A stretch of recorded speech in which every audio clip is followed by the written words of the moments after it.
Welcome to the Jann Arden Show. That's right, the Jann Arden Show. Welcome, everyone. Caitlin is still with us, and we're very happy about that. And I'm going to tell you why. Caitlin and Sarah Burke are both here right now. I mean, I'm just giving you a little preface to what's going on today.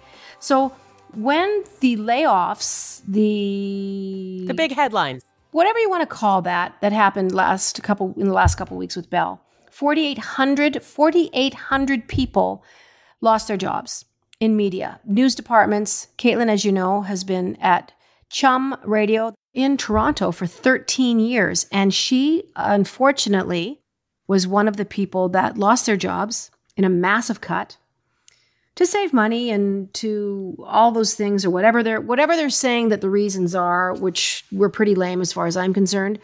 But I basically got, told that Caitlin was no longer on our podcast. And so I opted to move forward. And it's as simple as that. I'd have no animosity. I'm like no man left behind. We've been working together for, 3 going on 4 years, Caitlin and myself. And of course, Sarah and I have been together the last year and a half when Caitlin was on mat leave and having her baby. But anyway, we're a team. And we've definitely established that. The Jann Arden Show is Jann, Caitlin, and Sarah. And when that happened, I just felt like, well, it's time to move our show to another network, which is, drumroll, Sarah Burke's brand new network. It's one of her dreams, one of the things she's been working on, the Women in Media Podcast Network. And so this is our new home. Nothing changes, folks. You find us, the Jann Arden Show. We're figuring out a couple of things, but don't worry about it. We'll be on YouTube. You'll be able to find us Spotify, iTunes, like wherever you're listening to us right now. Don't worry about all those things. We're going forward. So there really isn't a cog in the machinery. There's just a few legalities that we have to sort out because that's what you have to do. But Caitlin, I know you can't say a lot of things because that's just how it is on your end as well. But welcome to the new Jann Arden Show. And this is an exciting time. And maybe you can speak to, kind of how you've been feeling and the emotions tied up with, all these years spent with some amazing people, Roger and Marilyn and Jamar and, a whole team of people and so much good memories. And I'm sure it's quite heartbreaking for you to have been let go.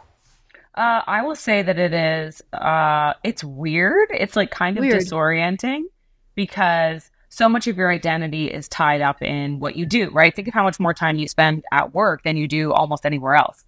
So that piece of it is odd. I will say I feel really great. Look, I've been through so much in the last few years of my life. And as a result of all that I've been through, I have built up or, added on to my own personal resilience. So I was a bit like, I got this. So there was an overwhelming sense of I'm fine. Did you see it coming? Yes and no. Yes, generally, no specifically, but kind of. I wasn't overwhelmingly, I wasn't shocked, the way that I think some people may be when this happens. Yeah. But I've been on, I just got back from mat leave 6 months ago. I've been on a mat leave. I was on a grief leave before after Sam died. So I have had space away from the identity of just being who I am at work as a result of my personal life. And so that has really made it so that I know who I am, with or without this job. Yeah. And I know who my close friends and who my contacts are. And I know myself. So the one thing that's amazing, and I think about this in the context of just how many people lost their jobs. So 4,800 people, that's a lot of people. That's a lot of people. And most people get let go and no one really validates them or the work that they did. No one really says anything to them. Maybe they go for drinks with a couple coworkers and they're like, oh, this is the worst. And, your partner or your friends say you were so good, they're idiots. Everyone tells you the reinforcement things, right? But I got to work in a public facing industry. And I have some of the kindest, most compassionate, intelligent, forthcoming, incredible listeners who all then immediately jump into action to support you, to leave comments, to DM you, to like Meredith Shaw posted a thing and then she said, girl, my DMs are flooded. Yeah. She posted a nice message about me. And, you know, you, Jan, you posted a supportive post. Marilyn posted a supportive post. Like Jay Michaels, who, you know, we might know in Toronto radio as Mad Dog, he posted stuff. Like John Moore texted me, like, you know, the overwhelming support. I don't think that that's there for necessarily everyone who was let go the same day as me. Might not happen in the dental office. Exactly. I don't know that it happened in the marketing department. So like that isn't lost on me. So I will say, like, and I'm not saying this just to be like, I'm not trying to be toxically positive at all. I'm not like that as a person. It's gratitude. I really am. You're just, not like, that positive. You're not that positive. I know. Guys, I'm not. I'm mostly cynical. But like, I'm really positive about the next step. I'm really excited about the next steps. And I'm just so thankful for the listeners and my coworkers and my colleagues and my friends in the industry and the experience. Like I never went to school for radio. This was a happy accident for a career. I didn't work in small markets and then work my way to the big market. Like I started on this show. Oh, wow. So yeah. So like that is like, I'm a bit of a unicorn in that sense when it comes to the radio world. So like, I'm happy for it. I love being on the air. I love talking to people.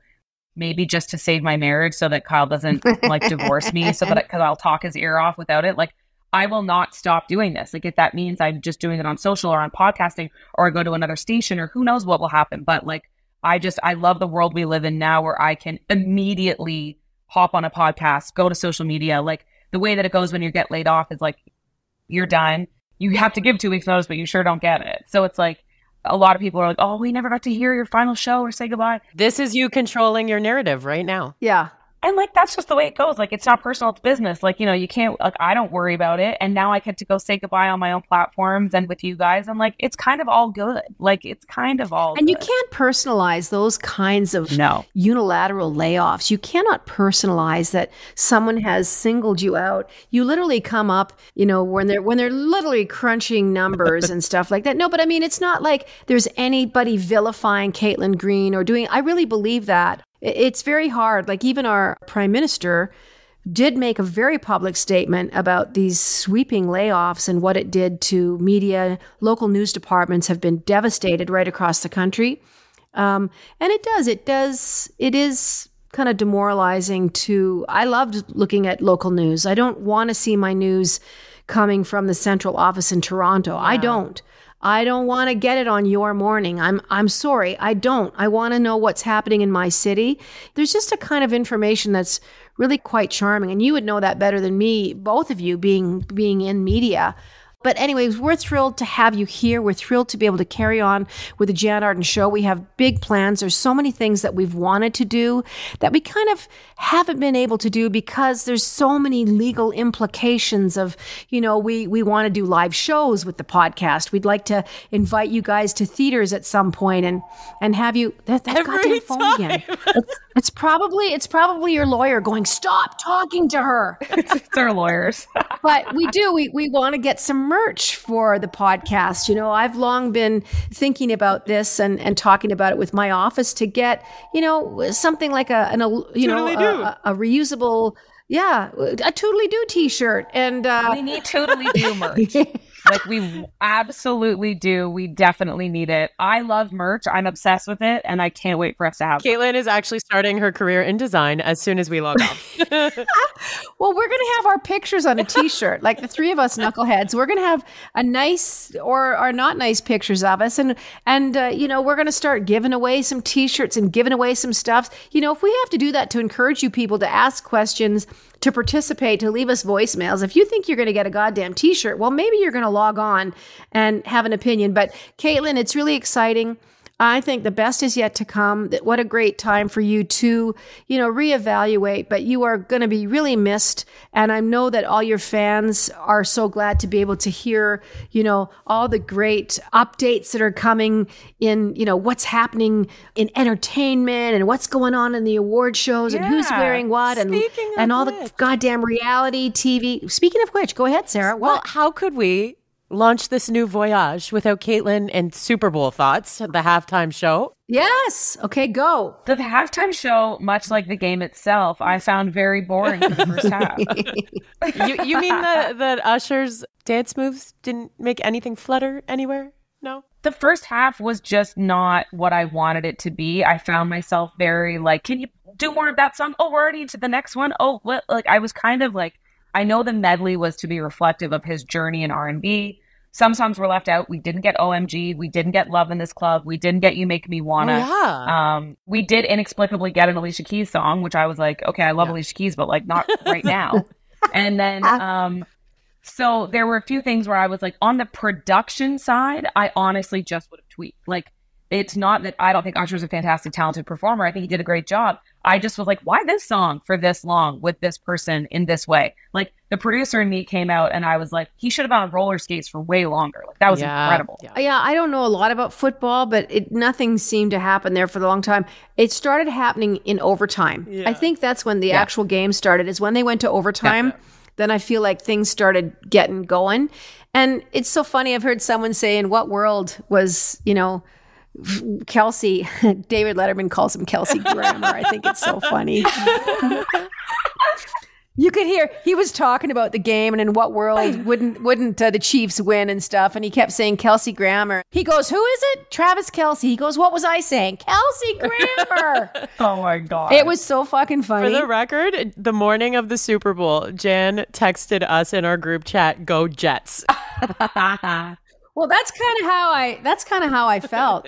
But now I don't know. Maybe Caitlin, you know this. Do performers get paid for the Super Bowl performance? No. They don't. So when did that start? Because back in the day, they did get a fee, but now they undertake production. They undertake expenses of the artists, like flying in, flying out, that kinds of things. But I actually think the artists pay for their own production fees, if I'm not mistaken. Oh shit! Really? Yeah, I do think. I don't know why I think that. I'll Google this. Sarah's fact check. So they got to pay everyone that's dancing on the field? Like what? When I say artist, I think it might be ultimately their label perhaps, or, whatever. Just, it's not like, I don't know that the NFL does this.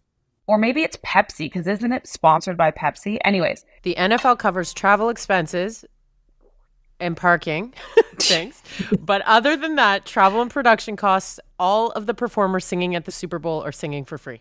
Yeah. I can't see them. I mean, an artist would have to undertake millions of dollars in production costs. I mean, promotional value of being at the Super Bowl halftime show is like, cannot be overstated, really, because like, even just from this, the skyrocketing on the charts of Usher's songs. Also, Usher, I was like, oh, his roller skating is so badass. It was so great. And it was. He owns a chain of roller rinks now. He's trying to bring back like roller, like music, like 70s. I'm down with that. Totally. So he, then they'll wear merch. If they have clothing, they'll wear, if you're Rihanna, you'll wear your beauty line, you'll wear your own stuff. And then he's going to obviously be going on tour. Maybe they have a new album to promote. Maybe they have a movie that they're going to be in. And he got married. Oh, I didn't even know. He got married or he's engaged. Look that up, Sarah. Like there's a whole thing that he had this ring and there was a whole thing. Oh. Caitlin, I was counting on you to know the whole thing. His longtime girlfriend, they either got married after or during or engaged. What does it say? Usher married his girlfriend right before his Super Bowl performance, Jen Gochiochi. Yeah. Right before. Isn't that nice? That's pretty cool. They started dating and got engaged in February 2007. And they have 2 children together. Long time. Okay. Oh, so she's been there. She's been through some things. Okay, well, very good. Yeah. Truthfully, I don't, honestly, Usher has been very off the pop culture radar until this moment. Really, for a long time. He's had his amazing shows in Vegas. Reviews have been great, but that's kind of been his bag. And so this was really, I think, a celebration of the longevity of his career, how many hits he had, how impactful he was. The first concert I ever went to go see was Janet Jackson's Velvet Rope Tour, and Usher was her opener. Oh, wow. And this was when he had just released My Way. And I'll tell you, chairs on a stage have never seen so much action in their life. I mean, those chairs left the stage pregnant. Either oh my goodness. Usher Usher or Janet. Like, they were well used. I'll say that. I will say the sense memory of Usher's songs, like when I was in high school, like hearing even the little snippet of them, I was like, oh my God, I'm suddenly thinking about my ex-boyfriend and I know. feeling very odd. Like, I'm smelling like Clinique Happy for men. Well, music, it causes a visceral, like a physical reaction in people. It brings back memories instantly of high school. Yes. I can hear things from Bob Seger, and I am standing in the field with my hair braided down the back of my head with a stubby Lethbridge Pilsner beer bottle in my hand, and somebody's truck doors are open and there's a bonfire going. You know, we all smelled like we'd been fighting forest fires for 6 months when we got home from these parties. And to this day, I will never, ever not travel back in time to that memory of standing there and having your whole life in front of you and feeling like, oh, I'm not going to make out with anybody again at this party, like no boys like me, and you know, looking at people off in the trees, like kissing away. And I just remember that feeling of standing there going, oh gosh. 7 minutes in heaven, I guess, in your childhood was a little different than ours. There was no closet, it was just a bush. Yeah, we were just out in the trees, but it was so much fun. I don't think we realized how carefree we were and what a different world we were heading into. But yeah, I totally get that, Sarah, of just Wait, music. what was your Bob Seger song?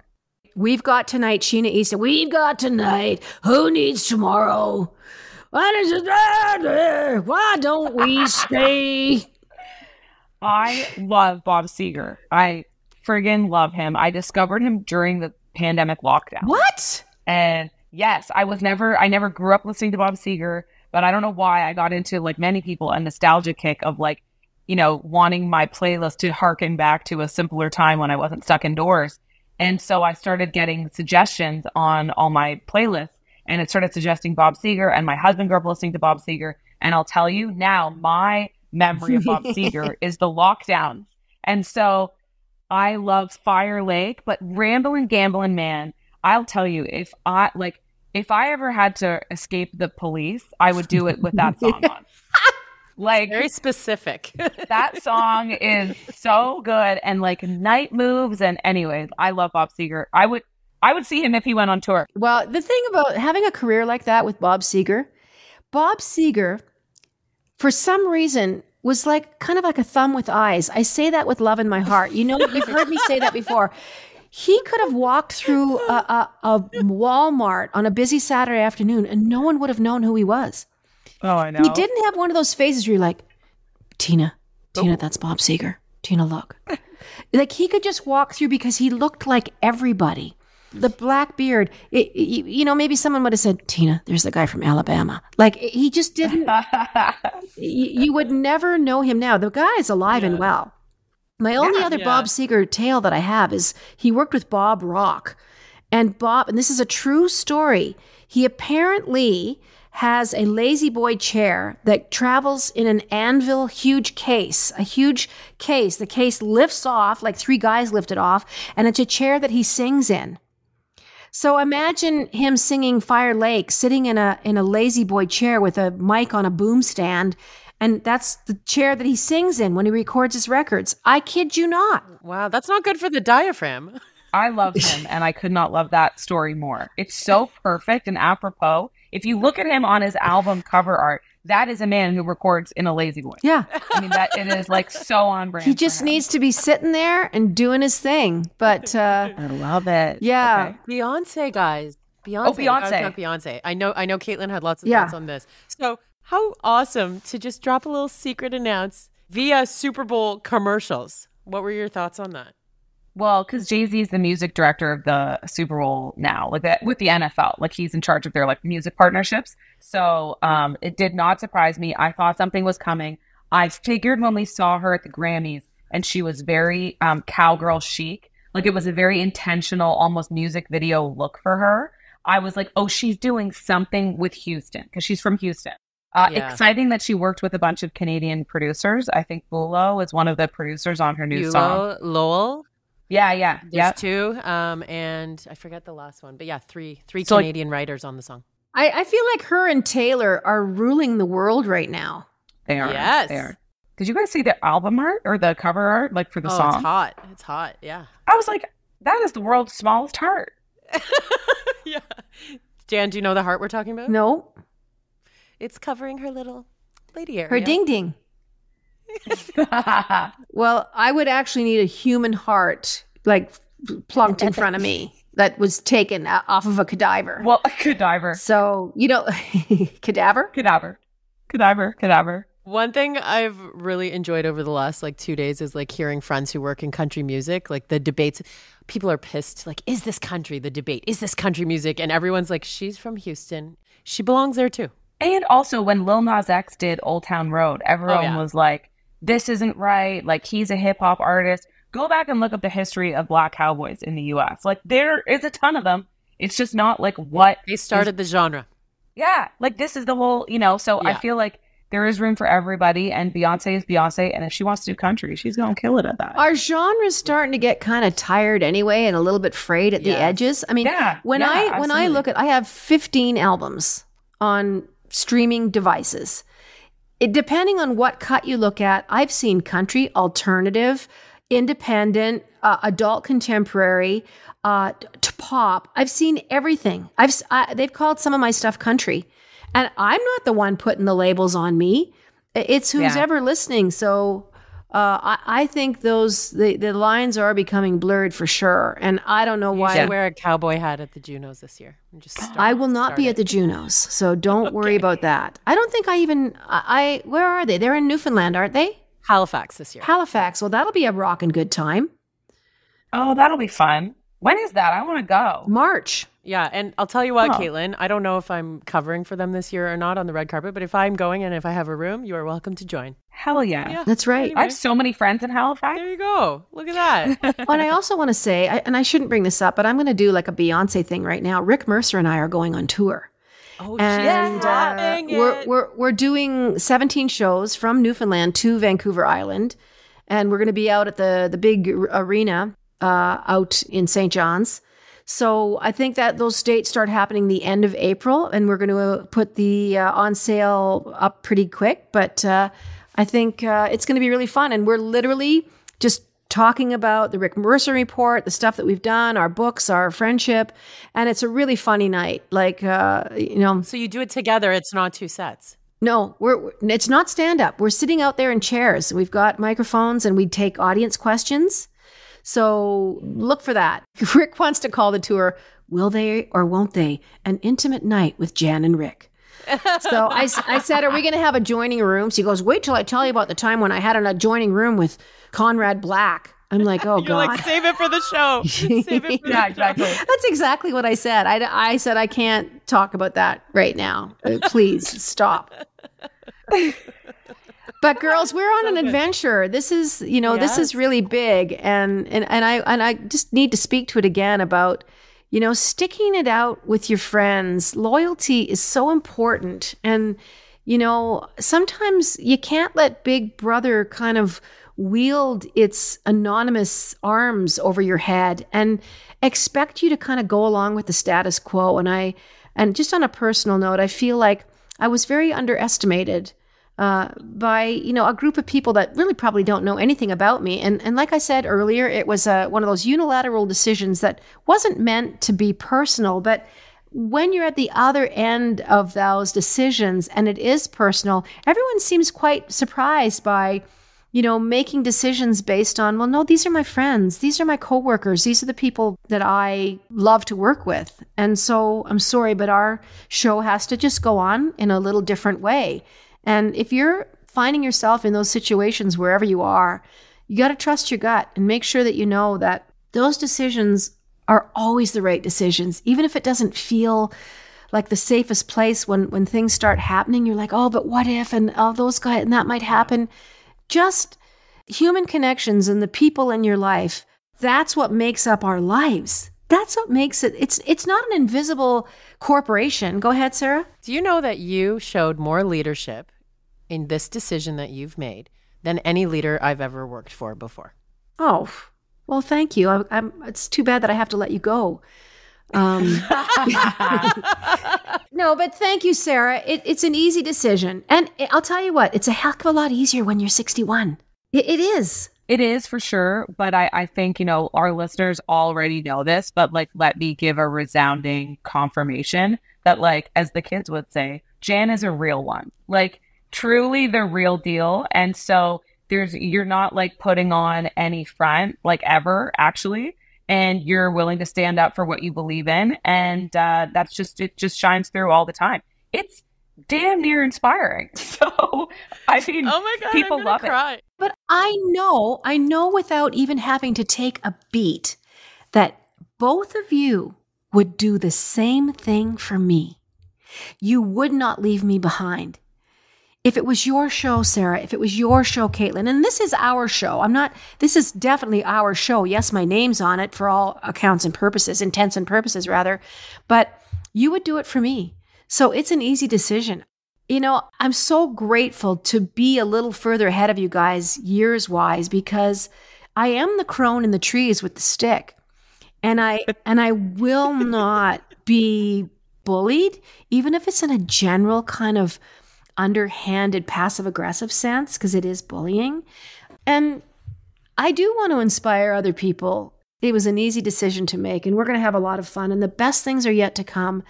I think, Caitlin, you spoke to this a couple days ago when we had lunch together right after it happened. That was crazy good timing. Like seconds later, like Caitlin's like, I'm actually going to meet you at lunch with Marilyn and Chris. I'll be there. And I'm like, what is going on? Because my mind was reeling. And we had lovely pasta. Like, as I said, I truly am good. So yeah, but it was a shocking thing. It was, when you got your cardboard box and you're walking out of your space after over a decade, but you were just like, there's so many opportunities presenting themselves. I need time to think about this, but there's, my son and my husband. How wonderful is that? Totally. And, you have to recognize when the universe or whatever you believe in, when you're presented with change, and I'm not particularly fond of Nietzsche, change in order to be effective must be radical. And he said a lot of really racist, horrible things too, but I've always believed that sometimes that little change never has interested me, like increments. It's just like, just jump in the water. There's nothing like sticking a toe in. It's very painful going in an inch at a time. Just jump. Yeah. We'll call it the cold plunge. Yeah. Big risk, big reward. That is really true. And what's funny is that, again, so many amazing people have messaged me, and thank you if you are one of them. Like, I really do read and try to respond to all of them. But I had 2 professional astrologers and 1 tarot card reader reach out to me after this happened. And they both were like, oh, this is supposed to happen. This is the best thing. This is like just all these amazing, encouraging, validating things. And because you question a lot, you're processing it. And I just thought to myself, the response has just been so overwhelmingly positive that I can't feel any way about this other than grateful and good and happy. Like, I really just feel good. And I'm so happy to be working with you guys. And I'm just so, so excited to maybe go on tour and maybe have merch and just do all the great things we want to do. Well, exactly. We just want to involve the listeners so much more. And we just have so much more freedom, as far as, if there's folks out there that are thinking about, advertising with us or sponsoring this show. I think the sky's the limit, and there's so many opportunities. And I think we're going to have so much fun with our ad partners, just catering to, what kind of voice that they want, because they know our show, they know what they're getting with us. And we cover off a lot of womanhood. We are talking multi-generational here. Like, love it. I love listening to you. I mean, Sarah's the only one dating in this trio. So I'm dating myself right now, for the record. Well, I love the fact that you've been open to speak to that and talk about, getting out there and, whether it's your sister's wedding or, the stuff that Caitlin has been through in the last couple of years has just, it defies, what the human heart endures, how we go forward.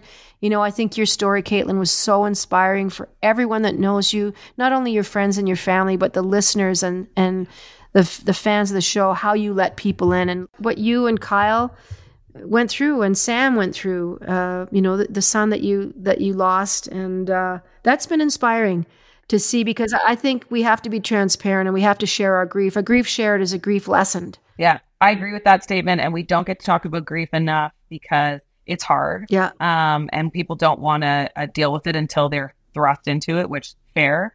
But I also want to point out that like when we started our fundraiser after Sam died for Mount Sinai, for Women's and Infants Health at Mount Sinai, I was blown away. Like the people at Sinai were blown away. I mean, and they have fundraising happen all the time because they said, you know, the majority of our donations came in and like, you know, $10 here, $20 there, and then it amounts to over $40,000. So wonderful. That happened fast. And that's the power really of the listeners and their loyalty and just the kind of, like you said, Jen, you want to bring the right people along with you. So I look forward to continuing to get to talk to everybody, including you two. And it's a very exciting time. It is. Well, I guess we'll just leave it there. And it feels liberating. You have to trust how you feel. And I don't know about you guys. Well, I do know about you guys, but it just feels good in my heart. It feels very freeing. And we've got the greatest listeners out there. And Sarah's sticking her finger in the air, and it's not the middle one. So all I want to say is JannArdenPod.com. You can sign up for a newsletter there. And all our socials are the same. Nothing changes. Yeah. Jann Arden Pod on Instagram, Jann Arden Pod on Twitter. I believe we have a Jann Arden Pod on Threads. Yeah. And we have a Jann Arden Pod on YouTube.